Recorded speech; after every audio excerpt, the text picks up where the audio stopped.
or want to get the balance between taking a piss out of someone and being a showman. He's a future superstar. It's not about if he wins a world title, it's about when. If you look confident. I'm quite happy with my position. You look very confident. We'll see.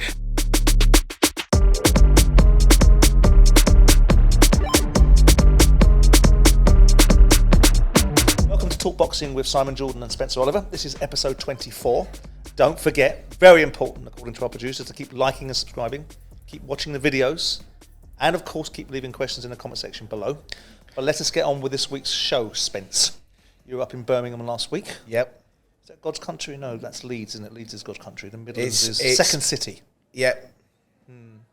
We'll talk about that a little bit later on, but I suppose we've got to always start, and I think we should always start because it's a marquee division. We haven't got to, but it's always a nice place to start, even though it's a little bit quiet. The heavyweight division again.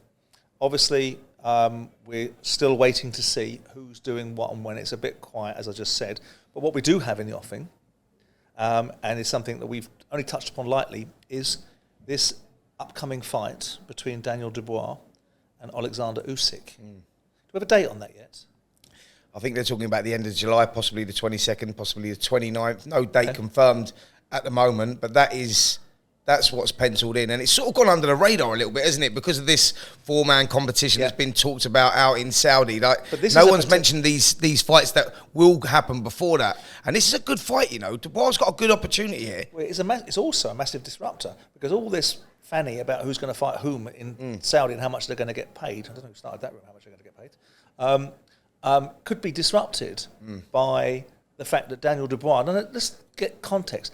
2 or 3 years ago, Jeff Powell and people like that were writing big double-page spreads on Daniel Dubois. He is the next one. He's going to eclipse Joshua. He's going to eclipse Fury. This is the real deal. And those articles were directly prior to the loss that he had against Joyce. Yep. Now, we've seen Daniel get himself back into the groove after that situation, repair himself after the damage that was done to his eye, beat people like Trevor Bryan and so on and so forth. But this is a real opportunity for him, isn't it? And he's got all the tools. He's big enough and he's hard enough, and all the things that people would allege that Usyk would suffer from stepping up to cruiserweights and did initially against Derek Chisora from cruiserweight up to heavyweights. Yeah. When you look at this Dubois fight and you look at Daniel Dubois and you look at him as a body of work, you know, and a going concern, what do you take this fight to be? Do you think Dubois can beat him? Yeah, I think that Alexander Usyk is an overwhelming favourite. We know that. Listen, it's heavyweight boxing. Upsets can happen. He's definitely got the tools to cause the upset, without a doubt. You know, do I think he'll do it? Possibly, probably no. I think that Usyk dances rings around him, but he does have that punch power to go out there and cause the upset. I mean, listen, it happens. You know, you go back to 1990, Buster Douglas. Who would have said that he would have beat Mike Tyson in the manner that he done it? What I'm saying is, heavyweight boxing, it happens, and he will take that opportunity. I think he's rebuilt very well from that loss to Joyce. I mean, the Kevin Lorraine fight is questionable. You know, he was down a couple of times, and a lot of people questioning, you know, his heart, etc. But he will take this opportunity, and he'll go in there, he'll give it a go, and who knows? When you see that fight in your mind's eye, and you see Dubois in one corner and Usyk in the other, can you see how the fight plays out? Yes. Tell me.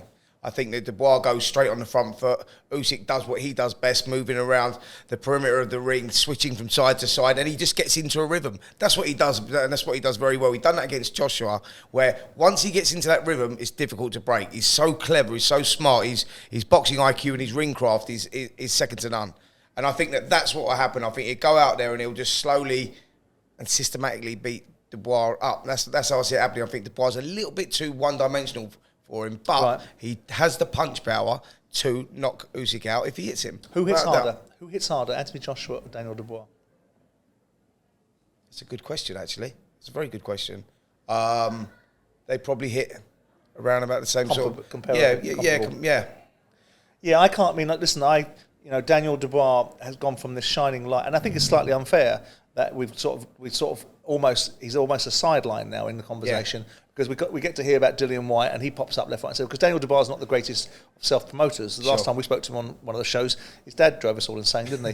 And didn't let him get a word in. But I don't know, you know, these strange things that happen. I can't make a case for Daniel Dubois to win because I just think Usyk is such a accomplished heavyweight champion now. Yeah. But that's on the back of 2 performances against a flawed Anthony Joshua, flawed in concept in terms of the first fight where he fought the completely wrong fight, and then flawed in his psychological profile and the damage that was done to him in the first fight. But can Daniel Dubois do anything different to what Anthony Joshua done in those 2 fights? Well, that's the question. I think he can be more aggressive, and he has to be.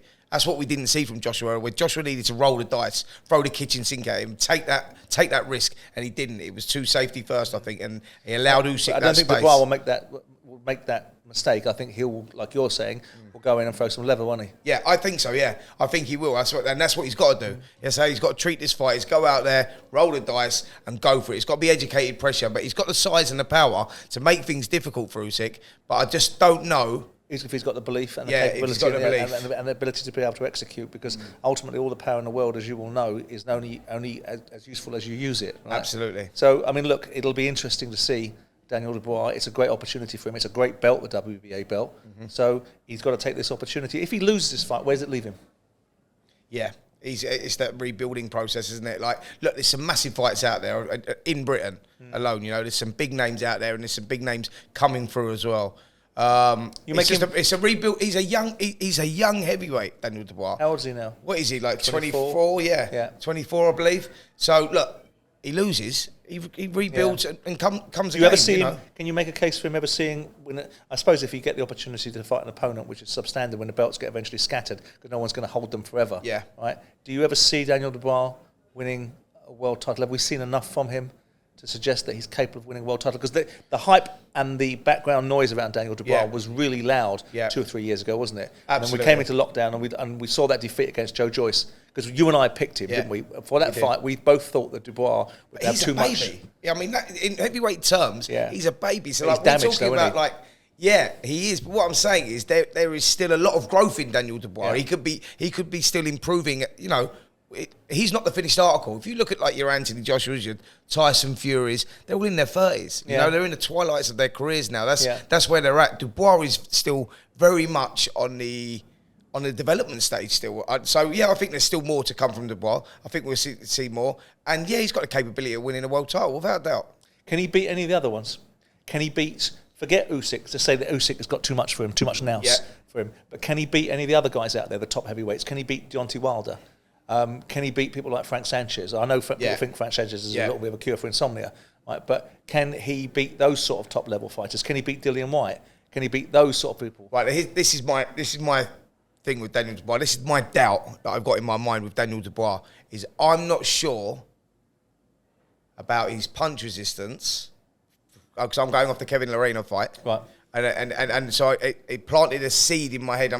Planted a doubt, in my head, where I'm going, I don't like that. Don't like what I'm seeing. Like, what I'm saying is I'm not sure. It about an injury to his leg, though? Yeah, he said about an injury. That's what I'm saying. So I'm going, but all right, well, let me see that. I need to see whether he can get down in the trenches and trade it out. And if he can, he's definitely got the capability of going on and winning world titles. If he can tough it out, because that's the only thing that I'm about it with him at the moment. But he's got to, hasn't he? I mean, that's the whole business of heavyweight boxing, isn't it? Like you say, it can turn in the blink of an eye. And aren't we slightly in danger, just out of curiosity, of buying into? It's almost like a prejudice or a bias towards the fact he got done by Joyce in the way that he did, and stood himself down. Yeah. Is there any of that the legacy of what, or any of that legacy sort of biasing our view about Daniel Dubois' ability to be able to bite down on the gum shield? But this is it. That's exactly what it is. The times when we've seen him in a bit of a crisis, we've not seen him come through the other side, and that plants that seed of doubt. You know, like if you look at like former heavyweights, like when Lennox Lewis boxed Ray Mercer, use that as an example. You see them guys and they punch to a standstill, but you go, that is heart, grit, determination. Like that's what champions are made of. And I'm not sure that he's got that ingredient, Dubois. He looks the part. He's heavy-handed. You know, he's good. He's only a baby. He's still only 24. But I need to see if he can do that, if he can trade it out and tough it out. That's the only question mark over him at the moment. Well, we'll see, won't we? Elsewhere in the heavyweight division, I suppose we could just touch upon the fact that we talked about Joyce triggering the rematch clause with Shilly Zhang, which we already knew anyway, but he's now actually done it, which I think is a mistake, personally, and I think you think the same. Yeah, absolutely. But there's also a rumour reverberating that Tyson Fury is talking about fighting Zhang. I mean, I think he'll end up with Ruiz, and I think you think the same, right? Yes. But what do you make of that? If you were looking at that fight, or that fight selection, shall we say? Yeah. Because Joe Joyce can be dealt with in terms of he can get paid step-aside money and he can move out of that obligation because there's no reason for it besides a contractual situation, right? Sure. So that situation can be resolved. I'm not sure how tight that contract is and what it allows. Even if it is, and if Zhilei Zhang wants to fight Tyson Fury for the heavyweight championship of the world, he's going to try and sidestep Joe Joyce, isn't he? Of course. And someone will get paid in order for that to happen, right? And then maybe the obligation will be that if Zhang were to win the world title, they'll give Joyce his rematch for a world title. Yeah. Right? So let's assume that. But if we're in a situation where Tyson Fury's got two potential opponents, one being Andy Ruiz and the other one being Zhilei Zhang, which one would you A, think was the better fight, and B, think is the more compelling proposition for everyone to watch? Stylistically, I'd actually like to say I wouldn't mind seeing Tyson Fury versus Zhilei Zhang, but I'd also want to see Tyson. Because of his size? Yeah, just because of his size, southpaw, heavy-handed. But I think that Fury's too smart for him and just move and dance rings around him. I wouldn't mind him seeing him in with Andy Ruiz Jr. either. I think they're both attractive fights. Do you? I think they're both attractive fights. But who's your preference? I got a preference that I would prefer him in with Andy Ruiz. Yeah. I just think he's more credible. I know he's beaten Joe Joyce. I know that we were part of the ringleaders of suggesting that Joe Joyce was on the direction of travel. So we've all had to eat a bit of crow there, including Joe, obviously, himself. But the idea that the next fight for Tyson Fury has something on it because Chisora, irrespective of whether we like Derek, and we both do, and even though he doesn't pay his bets, we have got to see the next Tyson Fury situation being a good fight, a proper fight, you know, not a beatdown. Yeah. You know, not Dillian White not turning up and Tyson Fury being gulfs leagues above him, not Tyson Fury giving Derek Chisora a pension and watching, you know, Tyson, you know, just beating down on Derek. We want to see Tyson Fury in a meaningful fight. Otherwise, some of the lure of Tyson Fury is going to start to diminish. Yes. If you had to pick one of the two, I'm going to pick Ruiz. I'm going to pick Ruiz as well. And what do you think of that fight in terms of an outcome? Do you think that Tyson Fury knocks him out? Do you think Tyson Fury just beats him over 12 rounds because he's a better fighter? I think it's a 12-round beatdown. I think that Fury was too smart. He'll keep it long. The problem that Andy Ruiz has got is he's got heavy hands, but his feet are too slow. Yeah. He doesn't move it. Like, if you're going to beat Tyson Fury, you've got to have good feet. Right, you got to move your feet before you throw your punches, whatever.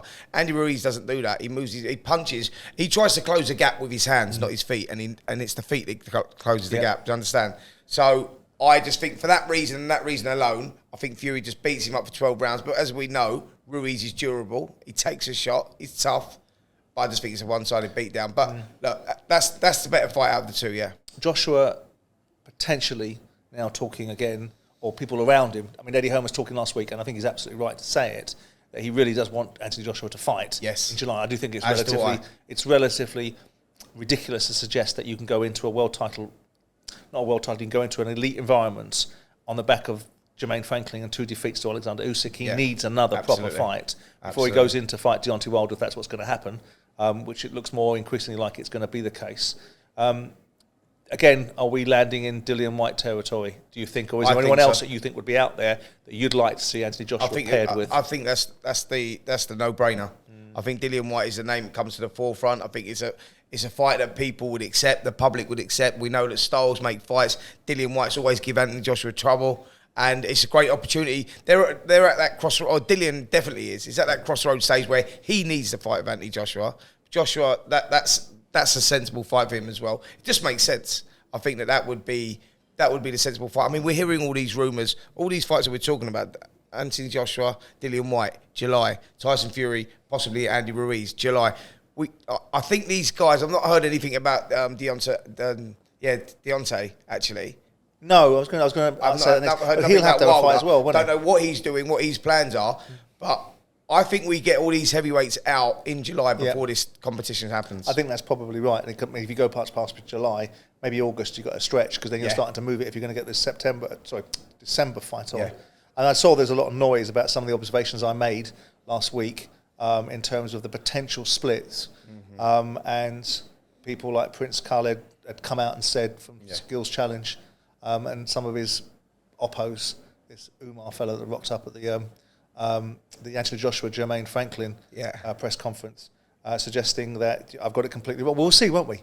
Absolutely. My supposition was based upon some discussions with some quite interesting people that looked at the splits and said, if this is at this level, this is how we would see it playing out. Now, I'll either be right or I'll be wrong. We'll see when it comes to pass and the deal gets done, and all of these people, because I listened to that. I know where my money's going. We'll see. I know where I listened to bets. this Umar fella tell everybody about the situation with Tyson Fury at the press conference with Jermaine Franklin and Anthony Joshua, talking about the situation and how. But then you talk to other people that were actually there, and he wasn't. This deal wasn't even on the table from Saudis. So whilst he can go on social media and turn around and go, numbers haven't even been spoken about, and people don't know what they're talking about. I'm not so sure. He's not having those conversations. I'm not so sure. He does either. But we'll see. You know, whether the splits are. We know that Tyson Fury will price himself in as being the lion's share of it. We know that Alexander Usyk, and of course the other camps are going to sit there and go, well, we're not the B side of the equation. We're not going to get this. Well, we'll see, won't we?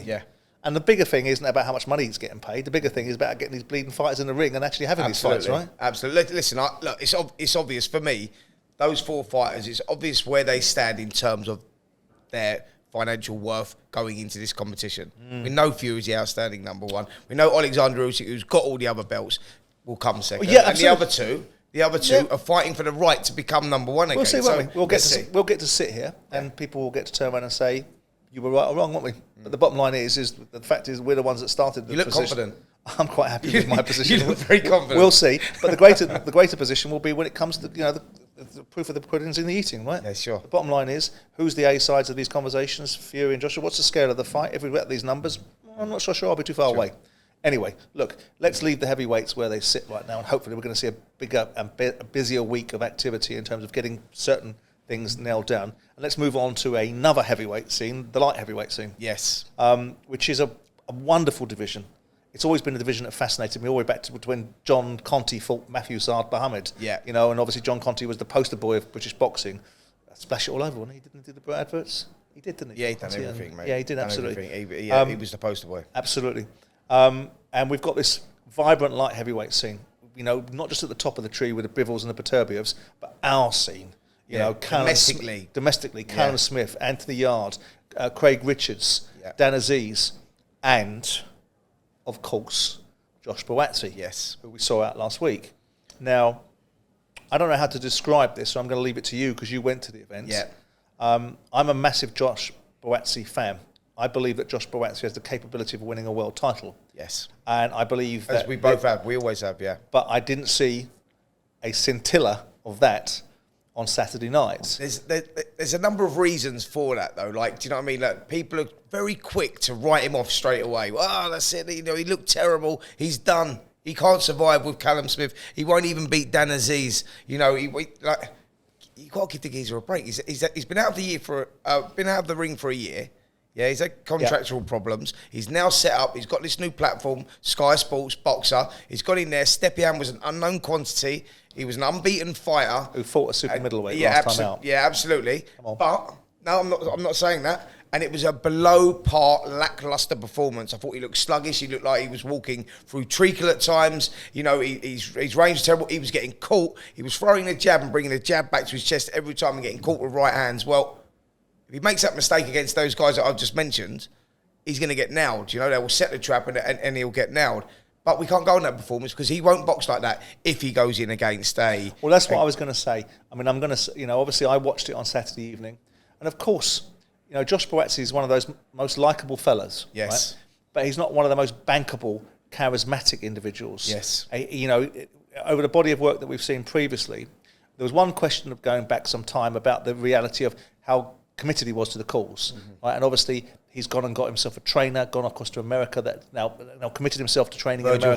Virgil Hunter, which is a good trainer, and started to exhibit the disciplines that were required to suggest that he wanted to take the next step to the next levels, right? And of course he's made a big song and dance about leaving DAZN and going back to Sky via Ben Shalom's Business Boxer, and it's incumbent upon him to put a better performance on. Now, when we talk about coming back into a fight, we talked about Anthony Joshua coming back in against Jermaine Franklin, and he needed to have this fight to get himself back into the groove. But that was because he'd lost. Right? And we're now saying that, and I suppose we could make the same argument for Lawrence Okoli, but in the cruiserweights, because his first performance back wasn't particularly compelling, wasn't it? But it really was.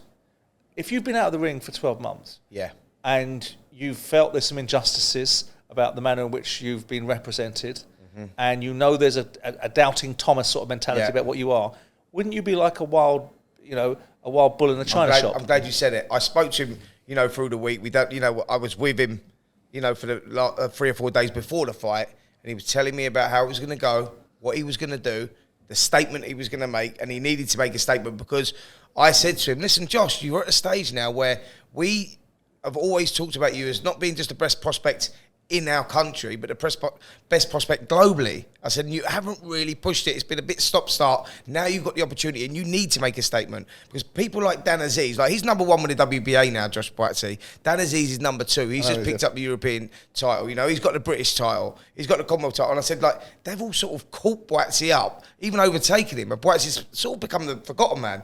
Go out there and make the statement, man. And he didn't do it. It was interesting. I mean, as much as you can hear Virgil Hunter, because I was watching it on telly, because he sits outside the ring, doesn't he, and pops his head through the ring ropes.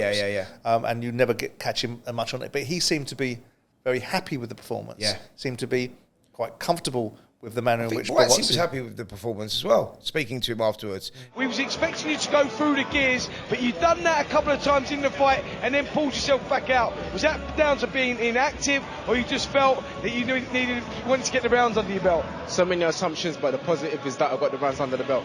Yeah. Perfect. And listen, what next? Been inactive though for last year. There's some great names over here in Britain. Anthony Yard comes to mind. Dan Aziz, who's there, number 2 in the WBA. You're number 1. Lyndon Arthur's around as well. Can we get one of those names, Josh? I'd love to talk to Ben Shalom. I said to him I'm boxing in 2 weeks' time, so let's get a date and an opponent before I leave the country. Perfect. Listen, when do we expect to see you back in the ring? Is it soon? Soon, 2-3 months. I want to be active, man. Good win there. I want to be active. Let's see what happens. But he wants the big fights next, by the way. The next fight for him is Anthony Yard or Dan Aziz. That's where I see it with Buatsi. He doesn't want to go through this. Let me have another warm-up, test. Lyndon Arthur? Lyndon Arthur. Great fight, Yeah, I mean, I don't think we saw the best of Buatsi. I think that ultimately, I think it would be unfair to write him off. I think it's unfair to suggest that he can't live with other people because styles make fights, don't they? And I think the manner in which, if Anthony Yard comes to fight, right, which means he's going to leave his chin out a little bit, and Buatsi's going to be able to step in. Wins? Yard or Buatsi? I'm a great lover of Anthony Yard. I am. I loved his performance when he avenged a defeat to Lyndon Arthur. I was very proud of him in the performance he put up against Beterbiev. But it's just a part of me that just thinks that Buatsi's like granite. Yeah. And I think he can take these shots. He toughs it out, don't he? He can tough it out, and he can bite down on the gum shield, and he can overcome these outcomes. And I think the better the fighter that he fights, the better Buatsi will be. Right, okay. And I think stylistically, it's upon Ben and Johnny Wish to get him in fights. I agree. That make him look better than this guy did. Because this guy didn't come to fight. Where would you like to see him go next, Buatsi? Like, who would be the ideal opponent for you? Like Anthony Yard. There you go. I think I think it's a stellar fight. I think it brings all the ingredients. Yeah. I think it will be a barn burner, and I think someone's got to really dig deep in that fight. And I just got a feeling, don't know why, not based upon the performance I saw last week, maybe based upon a little bit more of what I saw against Craig Richards, and some of the other opponents that he's gotten there. And obviously Anthony Yard is on a different level. He could have been a world champion if he'd have had a little bit more gas against Kovalov. And put up a great performance against Beterbiev. But I've just got this feeling, and it's not because I want either one of them to win or lose, because I like them both. Yeah. I'd like them both to be successful. But I just got this feeling that Buatsi comes out from the shadows and dispels the myth. Yeah. If he fought someone like Anthony Yard, not that the myth of Anthony Yard, but the myth that he can't do it. The easier fight to make, obviously, because they're under the same promotional banner, is Dan Aziz. Dan Aziz was there Saturday night. I think he was talking about fancying that fight as well. That would be a great fight as well. That's an interesting fight. Yeah. Dan Aziz grinds it out. He's old school. He's like he's like his idol Marvin Hagler without the power, but he just grinds it out. He keeps. So where do you think it will land? Do you think it will more likely to land with Aziz? I think they'll keep them apart. Yeah, I think you're right as well, and I think that Anthony Yard has been outspoken about it. I think he fancies the fight with Buatsi. And I think that, going off the Yard's last performance, they'll fancy that, looking at that. And I think that's a fight can be made. Ben Shalom said that that's where he wanted to go next. Maybe that's easier to make on the back of that performance. Absolutely. Maybe if he'd have gone in there, knocked out, step in 2 or 3 rounds, Anthony Yard might have gone, maybe not now. But hey, listen, I hope, because then that's a great one for Sky. Because Sky have obviously got him back. Yeah. Ben's got him back. It's a great fight. It'll sell. And it will bring... But if it goes to purse bids and Frank wins, it obviously lands on BT. BT, yeah. Well, I can't see... Yeah, okay. Yeah, but I think Sky have got a lot invested in Buatsi. I'm not sure they'd let that happen. I agree. But we'll see. Yeah. Obviously, we've got Callum Smith. And one of my favourite boxing families. I'm a huge admirer of, obviously, Liam. We'll talk about him in a second because his fight, potentially with Eubank's been delayed until July the 1st. And obviously, Paul Smith, I always admired. I thought he was so unlucky in the first fight against Arthur Abraham. Yeah. But we've got Callum now going in against Beterbiev, which, again, is a brilliant fight. Yeah. Do you think... I do. I know what you're going to ask me. Do you think he can win? Yeah. I do. Yeah. I do think stylistically, I think he can. And I saw stuff there with Beterbiev, right? When we was commentating that last fight with Anthony Yard, there was times there, and I know that he won it and won it convincingly, and he showed that championship class and whatnot. But there was times there where I was looking at him thinking, you're starting to get old. You are starting. He was biting down on his gum shield and really asking himself questions at some points. I know a lot of people will say, "Oh, he was in total control, or whatever." But listen, I'm speaking as an ex-fighter, and I'm looking at him, Not sure his body language, and I'm going, "You're struggling here, mate." But what he had the ability to do was problem solve. I think Callum solved at light heavyweight. Forget that performance against Canelo because he was just dead at the weight there. I don't know how he ever made super middle, if I'm totally honest. I think at light heavyweight, I think Callum could do it. Yeah, definitely. I think stylistically, he's got. It's like he's just got to keep it. He's got to draw him in. Callum's a great inside fighter, even though he's very tall. So like he's got to keep it at range for as long as he can. And when he does get in there, he's just got to work the shots and and bite down his gumshoe. Well, Callum can do that. So I'm saying he's got that championship class. So Callum's good at range and he's good at long range, mid range, and short range. For a tall guy, he's very, very good. I just think Callum could out-tough it. I think he could tough it. Like he could beat him at his own game. But Beterbiev is a monster. Yeah, that's what he is. But Callum Smith has definitely... I mean, the one thing we saw in that Beterbiev Yard fight was that he was under pressure, Beterbiev. He was under pressure during that fight. Yeah. But what he managed to do, and everyone gets old and you become a different fighter as time goes past, but he has the ability to solve problems. Oh, he does. And that's what you saw was the level between him and Yard, was that when he found himself in difficulty, he had the solution eventually in his mind about what he would do to overcome what Yard was doing at that particular time.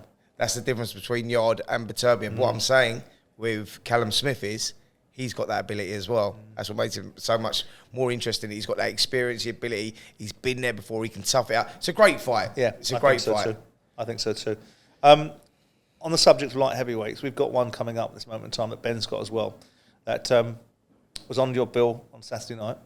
Another light heavyweight that I really liked him for his stance on the silver medal. A lot of people got the needle with him, saying that he didn't want the silver medal in the Olympics. Yeah. He sort of threw it away because he came to get gold. I quite like that because he came with the attitude of I expected to win gold and I don't really want to be first loser. Yeah. And of course, we're talking about young Ben Whittaker.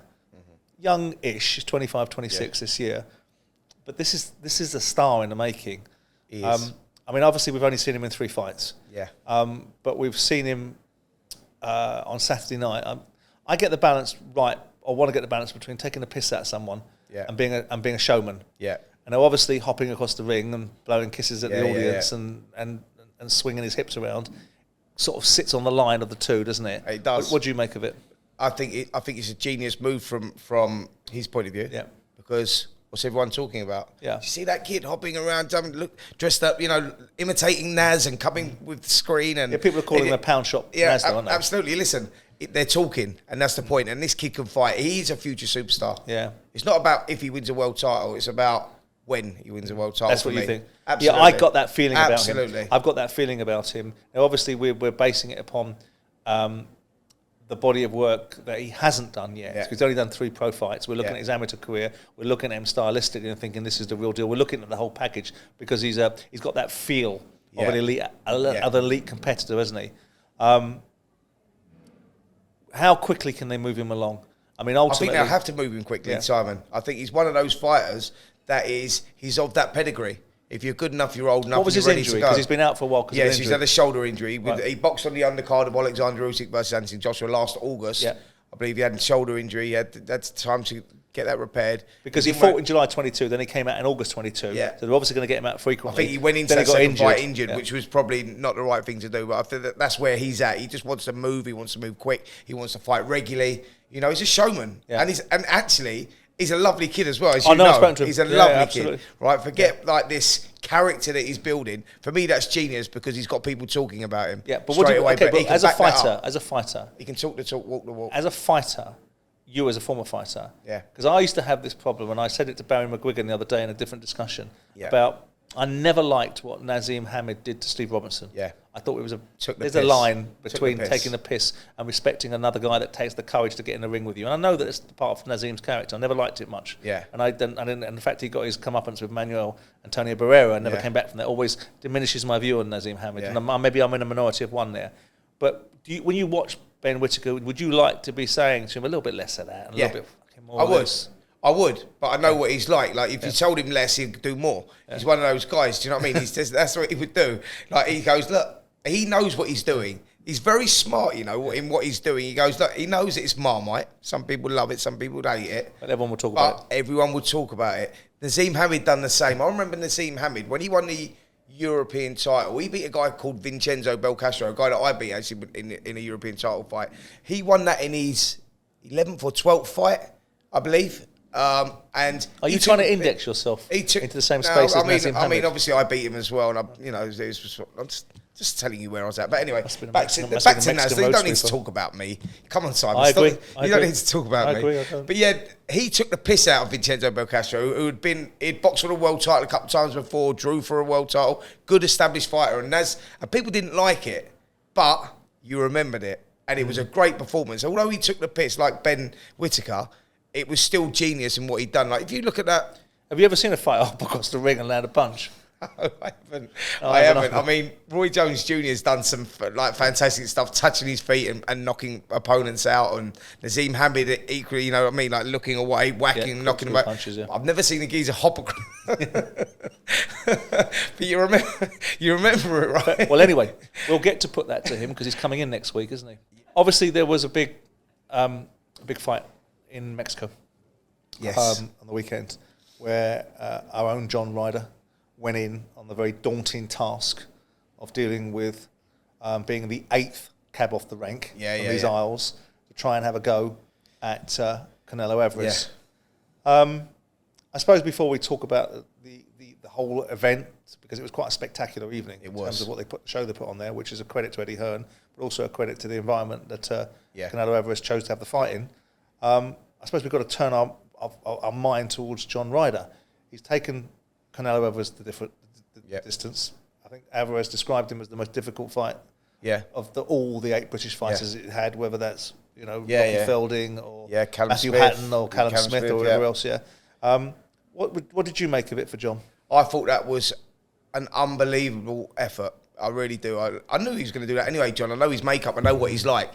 I know he's got massive cojones and he was going to go out there and he was going to tough it out. But the impressive thing was that nose got broke. What was it? The end of the second round. End of the second round, that nose got broken. It was broke badly as well. What people must remember, when John Ryder's going back to that corner and he's swallowing all that blood and he's struggling to breathe, there's a time there when you go like, I'm not winning these rounds. I'm giving it. But we got into the penultimate rounds. When you got into like 10, 11, 12, biting down on his gum shield, he's pushing, he's going. Like, when he got knocked down, was it in round 5? Yeah, when he got knocked down in round 5, I was looking at him on the floor thinking, he was having that moment, should I get up, should I not get up, should I get up, should I not get up?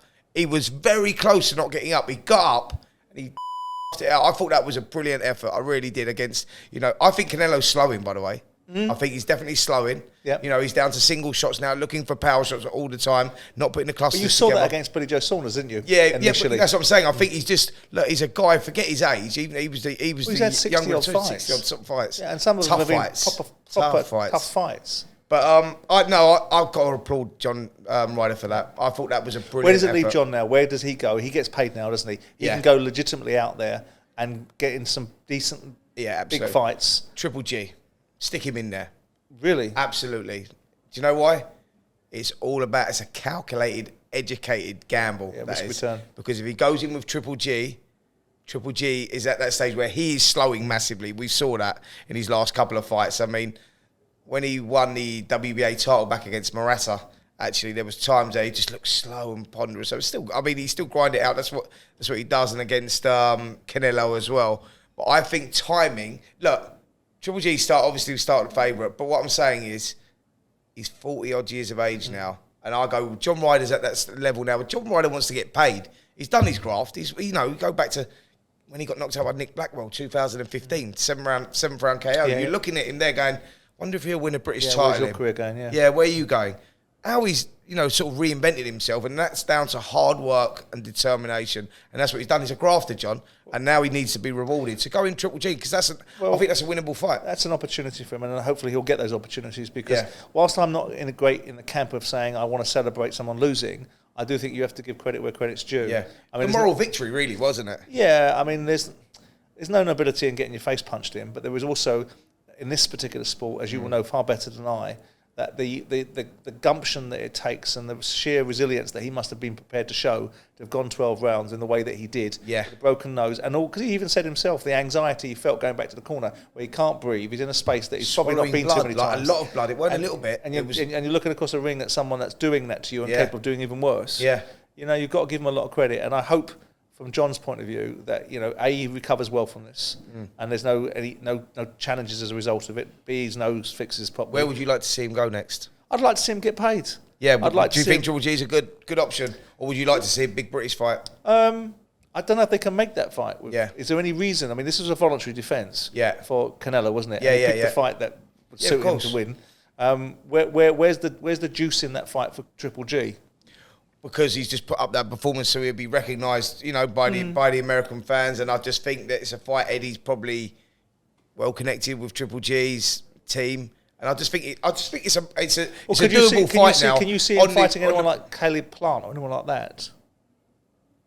No, I think that the right move for John would be Triple G is the route that I would take. Caleb Plant and all them.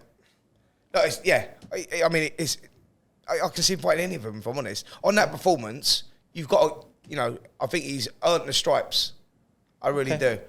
I don't know if he wins them, but he's earned the stripes, man. That was a brave performance. Canelo says he wants to fight Bivol again. Yeah. I don't know. Get back in your lane sort of feels like it, doesn't it? Well, I don't know. I think that's where for me, that's the only fight. He's all about legacy now, Canelo. But this idea, I know it's cemented. Well, we get back into this conversation of light heavyweight, then we go into cruiserweight, and then because we had all that going on, didn't we? He's going to clean up all the divisions and fight in every single division, and then he got stopped in his tracks by a very disciplined and consummate professional performance from Dimitri Bivol. Sure. And clearly Bivol was the bigger man, and it showed in that particular fight. Is this just a case of his pride with him, and he needs to go and right that particular wrong?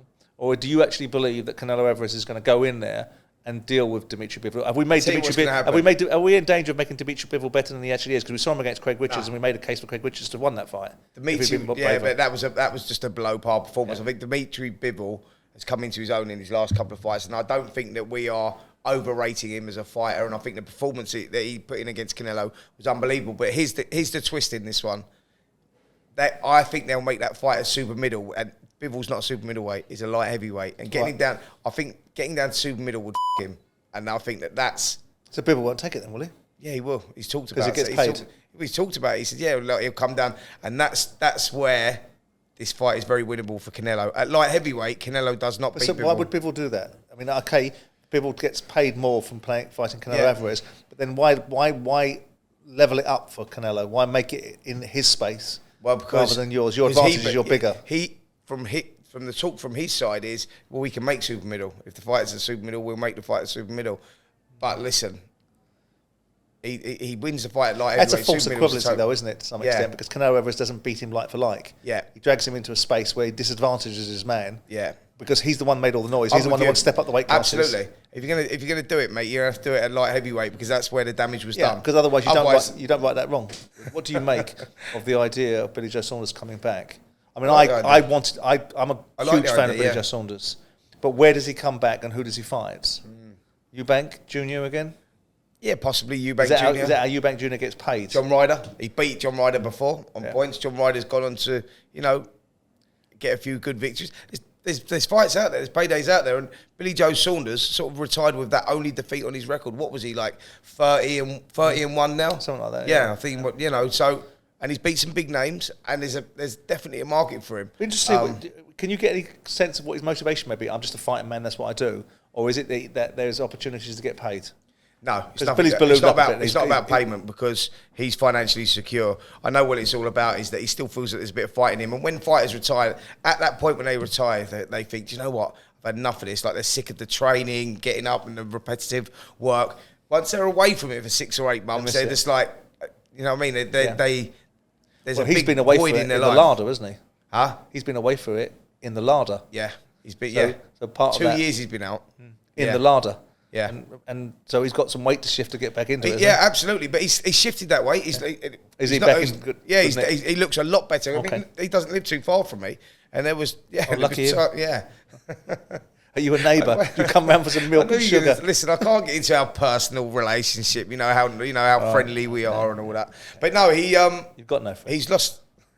Jake's your friend. That's your only friend. Look, Simon. Jake Wood is your Simon, only I friend. know I'm growing on you. Please. All right. Like fungi. So, yeah, look, he's looking good, Okay. and there's a market for him, and there's a place for him, and I'm glad that he's back. All right, good. So, me too. Yeah. That's it for Talk Boxing with Simon Jordan and Spencer Oliver. That was episode 24. Don't forget to keep liking and subscribing, because apparently the producer gets another bonus if we get more subscribers. Don't forget to keep watching the channel. Keep leaving the questions in the comment section below for our Q&A show that we do. Myself and Spencer will see you next time out.